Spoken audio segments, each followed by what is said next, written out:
তাকে কখন কোথা থেকে বার করে দিচ্ছে, বার করে দিয়ে ইসলামের বদনাম করাবার জন্য মোটা টাকা পাচ্ছে।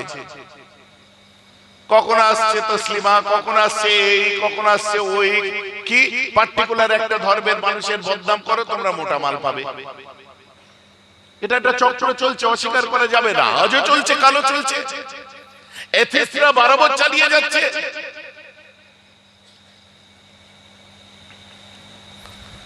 কোন দিকটা নিয়ে আপনি বলবেন? আমার রাসূলকে ভালোবেসেছিল মুসলমানেরা, আমার রাসূলকে ভালোবেসেছিল মুসলমানেরা, আমার রাসূলকে ভালোবেসেছিল বনের পাখি পক্ষী জীব জন্তুরা, আমার রাসূলকে ভালোবেসেছিল আকাশ বাতাস, আমার রাসূলকে ভালোবেসেছিল চাঁদ সূর্য, আমার রাসূলকে ভালোবেসেছিল বনের হরিণী, আমার রাসূলকে ভালোবেসেছিল পাগল উটনি, আমার রাসূলকে ভালোবেসেছিল হযরত উম্মু সালেমা, আমার রাসূলকে ভালোবেসেছিল হাসানাইন, আমার রাসূলকে আজও পর্যন্ত ভালোবেসে চলেছে সারা পৃথিবীর লক্ষ লক্ষ নয় কোটি কোটি গুনাহগার খাতাকার। যতই গুনাহ করুক তথাপি তারা বলে আই লাভ মুহাম্মদ সাল্লাল্লাহু আলাইহি ওয়াসাল্লাম। গুনাহগার উম্মতেরা আজ রাসূলকে ভালোবেসে আছে। কথা ঠিক বলছি না ভুল বলছি? পৃথিবীর বুকে বহু লিডার, বহু নেতা, কত হই চই হই হুল্লোড় হচ্ছে, দেখছেন না? এ ওকে খারাপ, ওকে খারাপ, ওর খেসা এর খেসা, এই করা ওই করা, কত কিছু হচ্ছে। কিন্তু মেহরাব সিদ্দিকী বলে perhaps the greatest leader of all times was Muhammad। বিশ্বের বুকে যদি সর্বকালের শ্রেষ্ঠ লিডার কেউ হয় ওটা ইসলামের নবী আমার রাসূল মুহাম্মদ সাল্লাল্লাহু আলাইহি ওয়াসাল্লাম ছাড়া কেউ নয়। জোরে বলুন সুবহানাল্লাহ। এখন যতই বলেন নবী রাজনীতি করেছে তাই আমায় করতে হবে, তার মতো হওয়া সম্ভব নয়। অতএব দুনিয়া দিয়ে কেউ লাফালাফি করে, কিন্তু আমার রাসূল পশ্চিমবঙ্গের কোন লিডারের মতো নাউজুবিল্লাহ লিডার ছিলেন না, ভারতের মোগলি সাম্রাজ্যের কোন শাহেনশাহ বা বাদশার মতো ছিলেন না, ইংল্যান্ডের টনি ব্লেয়ারের মতো ছিলেন না, আমেরিকার জো বাইডেনের মতো ছিলেন না। আমার রাসূল ছিলেন নেতাদের নেতা, শাহেনশাহদের শাহেনশাহ, বাদশাদের বাদশাহ, নবীকুলের শিরোমণি, রাসূলদের সরদার। আল্লাহ যাকে কেবল দুনিয়া নয় দোনো আলমের শাহেনশাহ করেছিলেন, ওটা আমাদের সকলের কলিজা, আমার নেতা তোমার নেতা, যার কদমে আমাদের মা বাপকে কুরবান করে দিয়েছি, সেটা একমাত্র বিশ্ব নবী মুস্তাফা। জোরে বলুন সুবহানাল্লাহ। কথাটা বোঝা গেছে তো নাকি? আই লাভ মুহাম্মদ সাল্লাল্লাহু আলাইহি ওয়াসাল্লাম। কোথায় বসেছেন? নবীর মেম্বারে বসেছেন। কাকে নিয়ে এসেছেন? নবীর আদনা গোলামের গোলামের গোলাম, নালাইন শরীফ জুতো মুবারকের গোলামের গোলামের গোলামকে নিয়ে এসেছেন। দুনিয়ার নেতা সালাম করবেন,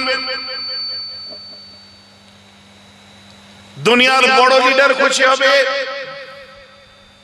টিএমসি নেতা সুনাম করবেন, দিদি খুশি হবে, বিজেপির নেতা সুনাম করবেন, মোদি খুশি হবে, আইএসএফের নেতা সুনাম করবেন, পীরজাদা খুশি হবে, কংগ্রেসের নেতা সুনাম করবেন, গান্ধী পরিবারের কেউ খুশি হবে, রাজমিস্ত্রি বাড়ির সুনাম করুন, রাজমিস্ত্রির বাড়িওয়ালা খুশি হবে, রান্নার সুনাম করুন, বাবুর্চি খুশি হবে, আমার রাসূলের সুনাম করুন, আমার আল্লাহ খুশি হবে। জোরে বলুন সুবহানাল্লাহ। কথা ঠিক বলছি না ভুল বলছি? চশমা বুঝা গেছে তো? কি সবাই যদি রাজনীতি করবে তো ফুঁকটা দেবে কে? সবাই যদি রাজনীতি করবে তো দোয়াটা করবে কে? সবাই যদি জিন্দাবাদ জিন্দাবাদ করে মিছিলে দাঁড়িয়ে যাবে তাহলে তোমাদের জন্য আল্লাহর দরবারে হাতটা তুলবে কে? কথাটা বোঝা যাচ্ছে তো নাকি? আমার সমাজের জন্য যারা চিৎকার করে আমি তাদের বাহবা দিই, যে দলের মানুষই দিক না কেন, কিন্তু ভুলে গেলে চলবে না ফুরফুরার বিশেষত্ব হচ্ছে দ্বীনি পথে মানুষকে নিয়ে আসা।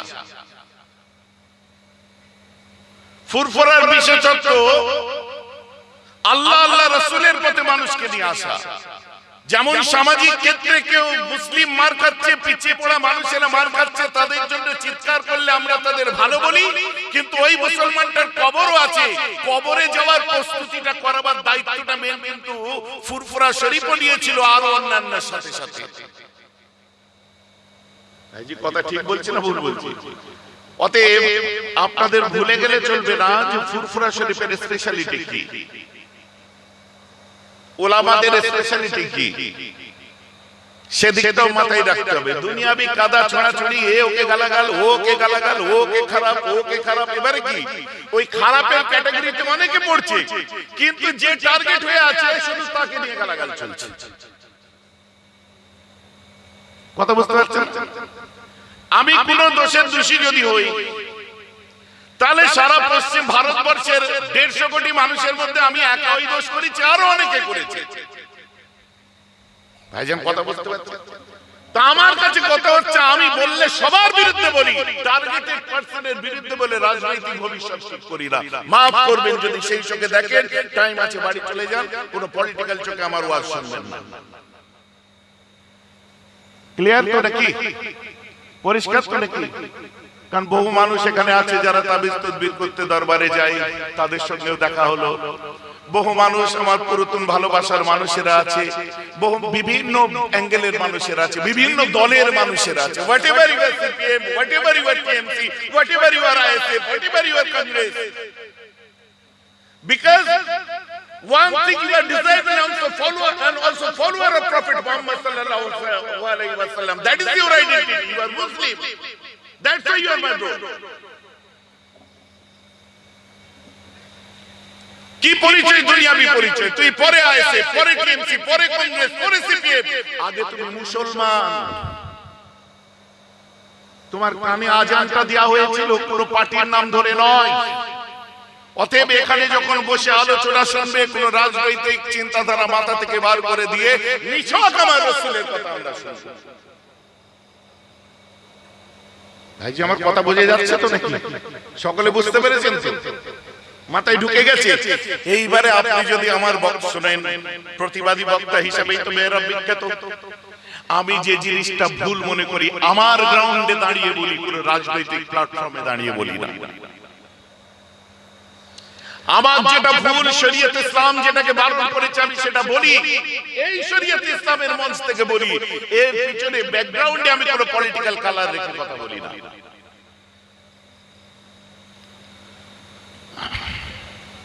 অতএব আমার রাসূল দিন দুনিয়ার বাদশা, তার যদি আপনি জীবনটা শুনেন, দুনিয়ার কারোর সঙ্গে মিলাতে পারবেন না। আমার নবী পরিষ্কার বলে দিচ্ছেন, তোমরা আমার মতো কেউ নয়। কে আমার মতো আছো দেখাও। আমার রাসূল বলছেন তোমরা আমার মতো কেউ নয়। বহু হাদিস এসেছে এর উপরে।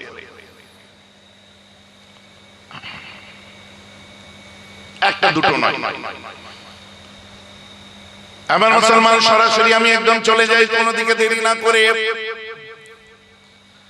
বর্তমান সময় দেখা যাচ্ছে যে দেশের বিভিন্ন প্রান্তে একটা জাতির মানুষকে টার্গেট করে রাজনৈতিক স্বার্থ চরিতার্থের জন্য যারা আজ কুচক্রী, না আমার রাসূল আমাদের কলিজায় যে হাত দিয়ে আমার রাসূলের ইজ্জতে হাত দেওয়ার চেষ্টা করেছে, জীবনে ইজ্জত কমবে না। যারা চেষ্টা করেছে সারা দুনিয়ার কাছে তারাই বেইজ্জতি হয়েছে। আজ সামান্য আমার নবীকে ভালোবাসার কোনো ব্যানার লাগাতে গেলে আমাদের সেখানে বেগ পেতে হয়। নবীর মেম্বার থেকে এগুলো প্রতিবাদ করাই হচ্ছে আমাদের দায়িত্ব। স্ট্যান্ড পয়েন্ট বুঝে যাচ্ছে তো নাকি? জাতির জন্য বলা আমাদের দায়িত্ব, সমাজের জন্য বলা আমাদের দায়িত্ব, পিছিয়ে পড়া মানুষের জন্য বলা আমাদের দায়িত্ব। তার জন্য আমি কোনো ঝান্ডা ধরি না। কেউ ঝান্ডা ধরে করছে, তার রাজনৈতিক ভবিষ্যৎ আছে, তাই আমি ঝান্ডা ধরে করি না, আমার রাজনৈতিক ভবিষ্যৎ নেই। আমি নিরপেক্ষ জায়গায় দাঁড়িয়ে যার যেটা ভুল বুকের উপরে ধাম করে যে বলি, কারণ আমার কোনো পেছনটা নেই। মিস্টার বাসওয়াকার স্মিথের একটা কথা আপনাদের শোনাই। আমার রাসূলকে নিয়ে বিভিন্ন সময় পশ্চিমবঙ্গের মধ্যে আলোচনা হয়েছিল। একবার কোন একজন বক্তা উঠে বলেছিল, স্টেটমেন্ট দিয়েছিল, হযরত মুহাম্মদ এক হাতে তলোয়ার আর এক হাতে হাদিস নিয়ে বার হয়েছিল। ঠিক এই ভাষায় হাদিসও বলতে পারেন, এক হাতে তলোয়ার এক হাতে হাদিস নিয়ে বার হয়েছিল মানুষকে জয় করার জন্য, বুঝলেন? আমি তো জবাবও দিয়েছি, আপনারা ইউটিউব যারা ফলো করেছেন দেখেছেন, কোট অ্যান্ড কোট জবাব দিয়েছি। আপনাদের কি মনে হচ্ছে আজকের লেটেস্ট ওয়ার্ল্ডে এগুলো হচ্ছে আজকের পৃথিবীতে? না, আমার রাসূলের বদনাম করেছিল আজ থেকে 250 বছর আগে মিস্টার উইলিয়াম মুর, স্যার উপাধি প্রাপ্ত, কিন্তু পরবর্তীতে সে অ্যাপোলোজাইজ করেছে, পরবর্তীতে নিজের ভুল স্বীকার করে আমার রাসূলের লাইফের উপর গবেষণা করে তারা বই লিখেছে। কিন্তু এদের সেই যোগ্যতাও নেই। আমার রাসূলকে নিয়ে বদনাম করেছে মিস্টার ডেভেনপোর্ট, আমেরিকার একজন লেখক, কিন্তু পরবর্তীতে ওই মানুষটাই আমার রাসূলকে নিয়ে বলার জন্য যে সে ভুল বলেছে তার উপরে একটা বই লিখেছেন, দ্য অ্যাপোলজি ফর মুহাম্মদ সাল্লাল্লাহু আলাইহি ওয়াসাল্লাম। মুহাম্মদকে নিয়ে যে সব কথা বলেছি তার ভুল স্বীকারের জন্য এই বইটা তারা বই লিখেছে, কারণ যোগ্যতা আছে।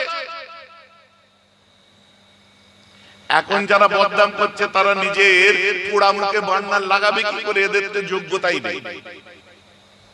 আর এদেরকে নিয়ে আমি বেশি কথাও বলি না, কারণ কাকে কখন কোথা থেকে বার করে দিচ্ছে, বার করে দিয়ে ইসলামের বদনাম করাবার জন্য মোটা টাকা পাচ্ছে। কখন আসছে তসলিমা, কখন আসছে এই, কখন আসছে ওই, কি পার্টিকুলার একটা ধর্মের মানুষের বদনাম করো তোমরা মোটা মাল পাবে।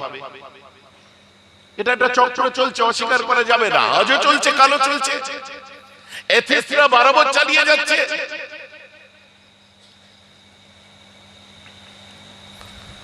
কোন দিকটা নিয়ে আপনি বলবেন? আমার রাসূলকে ভালোবেসেছিল মুসলমানেরা, আমার রাসূলকে ভালোবেসেছিল মুসলমানেরা, আমার রাসূলকে ভালোবেসেছিল বনের পাখি পক্ষী জীব জন্তুরা, আমার রাসূলকে ভালোবেসেছিল আকাশ বাতাস, আমার রাসূলকে ভালোবেসেছিল চাঁদ সূর্য, আমার রাসূলকে ভালোবেসেছিল বনের হরিণী, আমার রাসূলকে ভালোবেসেছিল পাগল উটনি, আমার রাসূলকে ভালোবেসেছিল হযরত উম্মু সালেমা, আমার রাসূলকে ভালোবেসেছিল হাসানাইন, আমার রাসূলকে আজও পর্যন্ত ভালোবেসে চলেছে সারা পৃথিবীর লক্ষ লক্ষ নয় কোটি কোটি গুনাহগার কাতাকার। যতই গুনাহ করুক তথাপি তারা বলে আই লাভ মুহাম্মদ সাল্লাল্লাহু আলাইহি ওয়াসাল্লাম। গুনাহগার উম্মতেরা আজ রাসূলকে ভালোবেসে আছে। কথা ঠিক বলছি না ভুল বলছি? ভাইজান নামাজ পড়ি না তো, নামাজ পড়েছেন মানে ইসলাম পালন করে নিয়েছেন, আমায় দেখিয়ে দেন। ভাইজান আমি রোজা রাখিনি, রোজা রেখেছি মানে ইসলাম পালন হয়ে গেছে।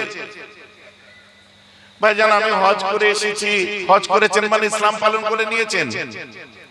ভাইজান আমি যাকাত দিই মানে ইসলাম পালন হয়ে গেছে। অতটা সোজা নয়। আল্লাহ কোরআন পাকের মধ্যে লিখছেন কাদ আফলাহা মান যাক্কাহা, they will succeed. Who that particular person? কারা তারা? ওরা কি তো কার্য অর্জন করেছে, who analyze himself, ওরা কারা? at the sense analyzation of soul, ওই ব্যক্তিগুলোই যারা নিজেকে নিয়ে কাজ করেছে, নিজে আত্মশুদ্ধির মানুষ হতে পেরেছে। ভাইয়া নামাজ পড়ার নাম ইসলাম পালন করা নয় না? তাহলে নামাজ কি পড়বো না? খবরদার এই কাজটা করো না। বলতে চাচ্ছেন কি শুনুন, এটা কথা বলেন তো, ইসলামের মধ্যে নামাজ না নামাজের মধ্যে ইসলাম? মাথা গুলিয়ে যাবে। আরে ইসলামের মধ্যে আছে নামাজ, ইসলামের মধ্যে রোজা, ইসলামের মধ্যে হজ, ইসলামের মধ্যে যাকাত, ইসলামের মধ্যে তাসবিহ, ইসলামের মধ্যে তেলাওয়াত, ইসলামের মধ্যে ইবাদত, ইসলামের মধ্যে রিয়াজত, ইসলামের মধ্যে আছে ভালো কাজ, ইসলামের মধ্যে আছে ইবাদত বندگی। আপনার ইবাদত বندگی, আপনার ইবাদত বندگی, আপনার ইবাদত বندگির মধ্যে ইসলাম আছে কি নেই ওটা নির্ভর করছে আপনি মানুষটা কেমন। বুঝা গেল? 5 ওয়াক্ত নামাজ পড়ি কিন্তু আমার মুখের ভাষা শুনলে লোকের জান জ্বলে যায়। হবে? আমি রোজা রাখি কিন্তু রোজা রেখে এমন 2-4টে ভাষা আসরের পরে দিই সে রোজা একদম সোজা হয়ে যায়। হবে? আমি যাকাত দিই কিন্তু এমন অহংকার আমার, ওর মেয়ের বেঁকে দিয়েছে রে আমি দিয়েছি। বাপ রে বাপ। আমি হজ করে এসেছি কিন্তু আমার মধ্যে কোনো পরিবর্তন নেই। কাজ হবে? আমি কাউকে চিনি না, টার্গেট করে আমি কথা বলি না, মাফ করবেন।